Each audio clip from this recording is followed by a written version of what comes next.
We are extremely pleased that you are here.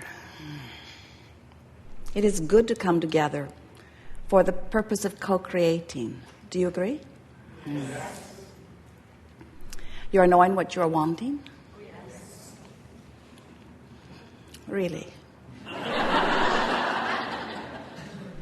Well, we believe that you do, to some extent. In other words, knowing what you don't want helps you to know what you do want, doesn't it? Someone said to us one day, when we were trying to get them to focus upon positive things, and we sort of laid out a list of positive things that she might think about, and she said, "Oh, Abraham, I don't want those. I've already got those." And what she really meant was, the things that I want are the things that have not yet happened. And we want to help you to realize that if you're thinking about things that you want from the standpoint that they have not yet come to fruition, that they are still missing in your experience, then you're holding it in a sort of suspended position where the distance between where you are and where it is not closing. So what we're wanting you to realize is you have these patterns of thought. And law of attraction is helping you to sustain the pattern of thought that you have. A belief is just a thought you keep thinking.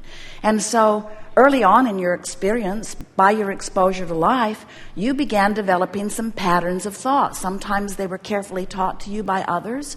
Sometimes it came because of something that you observed and then talked about and then remembered and then attracted again and then talked about it and then remembered and then attracted again. In other words, life is very interesting here, isn't it? Because you can't talk about anything for very long before it begins to replicate itself in your life experience. And it's what makes you develop your patterns of what you call truths. You say, at first I wasn't sure, and then I pondered it for a while. And once I gave it my attention, I began seeing evidence of it everywhere. And now I believe it, and now that I believe it, it's manifesting in my experience. And we say, that's really wonderful, isn't it, if it's stuff you want? But if you are repeating patterns of thought about things you do not want, and in your environment, you are very, very good at that. You have this sort of mass consciousness theory that goes like this. If we don't beat the drum of our history, we are sure to repeat it again. And we say, the contrary is true. The more you beat the drum of anything, the more you activate it in your vibration. The more it is activated in your vibration, then the more law of attraction is matching you up with things like it.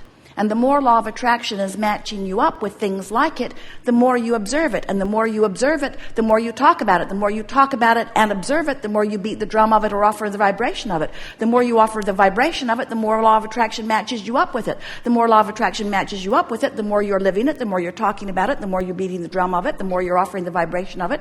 The more you're offering the vibration of it, the more the law of attraction lines you up with it. The more law of attraction lines you up with it, the more you notice it. The more you notice it, the more you talk about it. The more you talk about it, the more you offer it vibrationally. The more you offer it vibrationally, the more law of attraction lines you up with it. The more law of attraction line. We could go on.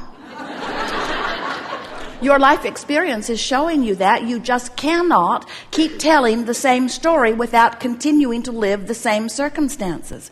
And so this gathering, we're calling it the art of allowing, but what it really means is the art of telling a different story, the art of telling the story the way life has helped you carve it out incrementally, but telling the story with your words, with your observations, with your expectations, with your vibration. Then when law of attraction is responding to your deliberate offering of thought, now you're getting what you want, not just what you're observing. Are there things in your life that are as you want them to be? Keep telling that story. Are there things in your life that are not as you want it to be? Don't tell that story. You cannot choose something that feels better until you are aware of what you are choosing. So, relief is the order of business. What do you want to talk about? Oh, you have come with some things. Thank you very much. This veritable fortune that I've been amassing for so long. Don't use sarcasm now. Oh. I'd love a little bit more of your experience on how I can deliberately be leaning more towards allowing it. Now, anyone who listens back, and especially those who are sitting here in the room, you might feel yourself wanting to say, especially by the end of the day, Abraham is really nitpicking here. But we want you to feel, if you can, the feeling place from which that question comes. In other words, this veritable fortune, and we sensed a sort of mocking tone. Where's my stuff? If law of attraction is as you say, and I've been amassing this fortune, then where is it and how can I get to it? And we want you to just feel for a moment what is the dominant vibration within that sentiment that you offered? Was he offering the vibration from the lack of the money or from the having of the money? And we know, you say, well, of course he is, because it isn't there yet, so how can he offer a vibration about a state of being that he has not yet achieved? And we say, you just got to figure out how to do it, because until you do, you can't have the state of being that you want to achieve. You have to find the vibrational essence of it. And so the work is, you have to find a way of distracting yourself from the absence of the money while you activate within yourself a feeling of the money. So things like feeling appreciation for the prosperity that you are living, feeling appreciation for the possibility of more coming. In fact, we'd like to say that even when you get into an attitude of hope, you're much closer in vibration to allowing it than when you are in the vibration of doubt.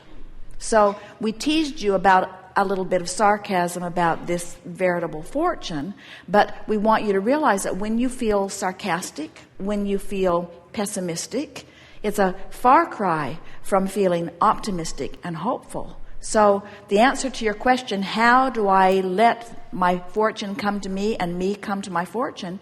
It's by pretending that it's already done, by taking pieces of the fortune and mentally expending it, by imagining how much fun it will be to have it, to enjoy the feeling of relief even before you have the actual reason to feel the relief, by caring so much about the way you feel that you guide your thoughts apart from the reality.